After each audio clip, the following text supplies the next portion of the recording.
Hey guys, what's going on? John here from What's Spinning here tonight to chat about this new Pearl Jam album, Gigaton. Pearl Jam are Seattle rock icons.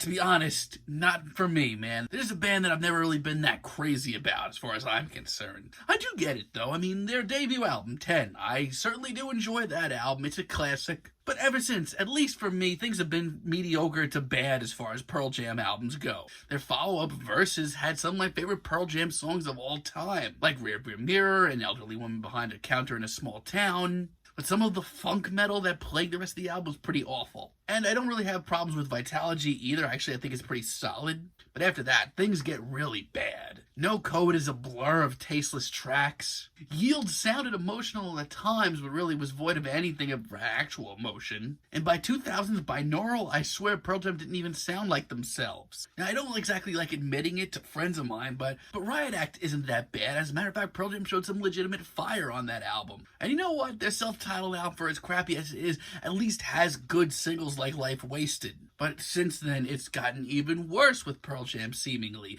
Backspacer was painfully average. And I'll be honest, Lightning Bolt to me is by far their worst album. I am absolutely blown away that this is even Pearl Jam that we're talking about. So much so that I've been worried about going into this new Pearl Jam album, Gigaton, especially because I really haven't been into these new singles they've been dropping.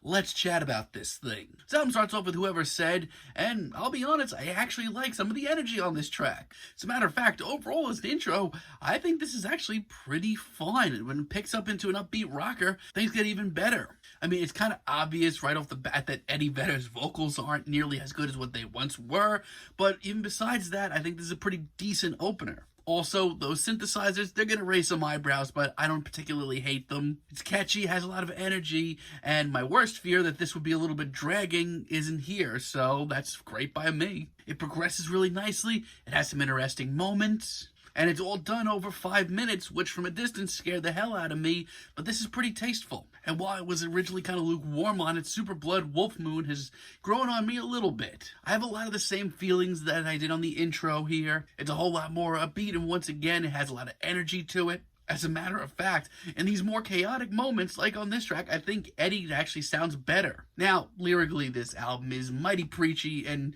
going into this, I was scared of that too. But here, it's not really a factor, and while later on the album, this gets pretty experimental and weird at times, this is just a pretty straightforward rock track, like it a lot, actually. Times like this, I think, hey, it's nothing new from Pearl Jam, but it certainly could have been a lot worse. 7 O'Clock I actually think is one of the coolest tracks here. The sleepy pace and the psychedelic vibes, once again, had me worried, but it's actually pretty cool. As a matter of fact, I'd go as far as to say, as far as an experimental sound goes, this is probably one of the most effective moments here. It's got some great production as well, which is something that I can't say about this entire album. And while Eddie's vocals and lyrics don't hit me nearly as hard here, they keep my attention mostly due to this cosmic instrumental. I do have to say though, in the final moments here, especially that last minute, things get pretty cheesy. I mean, this is the last thing that I kind of thought I'd be into here, but for now, I don't hate it. And I don't mind Never Destination either. This is actually one of the most off-the-rails sounding tracks here.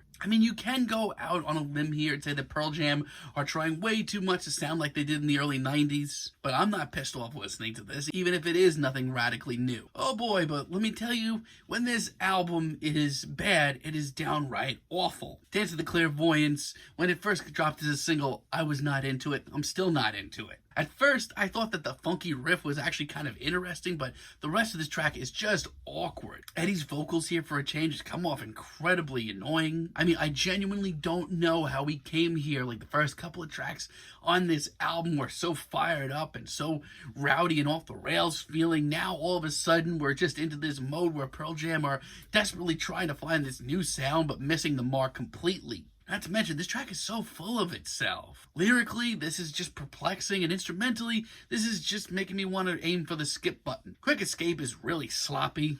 Like, this just sounds like a grunge era leftover that's self-imploding. I don't even know what direction Pearl Jam were going for here, but it just doesn't sound good. Some of the backing harmonies I actually really like a lot.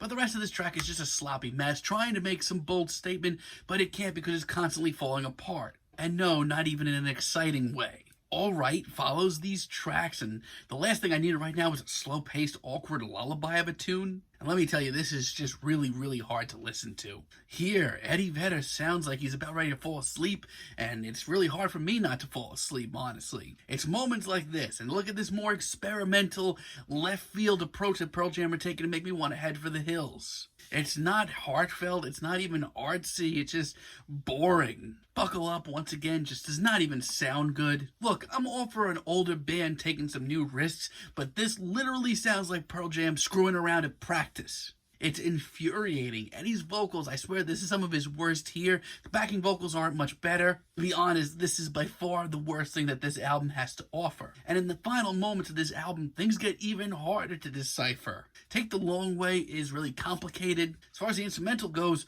I actually kind of like this track once again. It's very off-the-rails feeling. I like that. But vocally, we're getting to a point where it's getting more and more obvious that Eddie Vedder is not himself anymore. He seems strained here, like he's trying just way too hard. Even the backing vocals, once again, just aren't doing it for me. And it's a real shame because some of these solos are pretty wild and pretty exciting. From a Distance, Come Then Goes actually sounds like a retro Pearl Jam track. But for me, a guy who's always been sort of on the fence with Pearl Jam, that's really not that good of a thing. It does have a pretty cool rustic sound to it, I like that, but everything else about this track is really disappointing. It's a shadow of a band that was once so skilled at putting together tracks that kind of sounded like this, but here they just missed the mark. And this is yet another track that is well over 6 minutes. I don't think it needs to be that long. And if you take everything I just said about that track, you can add it to Retrograde. I literally feel the same exact way on this track. Maybe the instrumental on this one is a little bit more inviting, but I swear Eddie's vocals have gotten even worse on this track. Once again, this is a track well over 5 minutes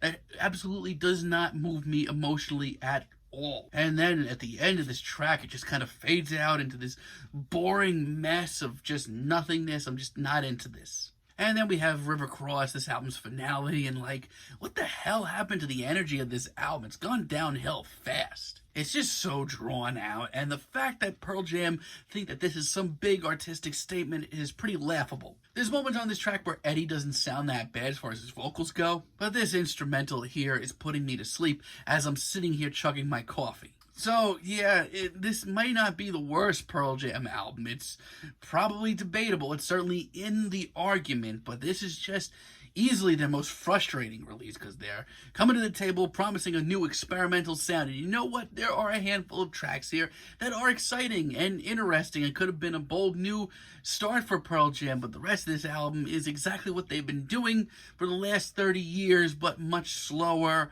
and much less exciting and much less articulate. It's just not for me, man. I'm feeling a light 5 on this album, but let me know what you guys think down below. If you like the video, be sure to give us a like, give us a subscribe, and let me know down below what you would like for me to chat about in the future. And until next time, have a great day, guys.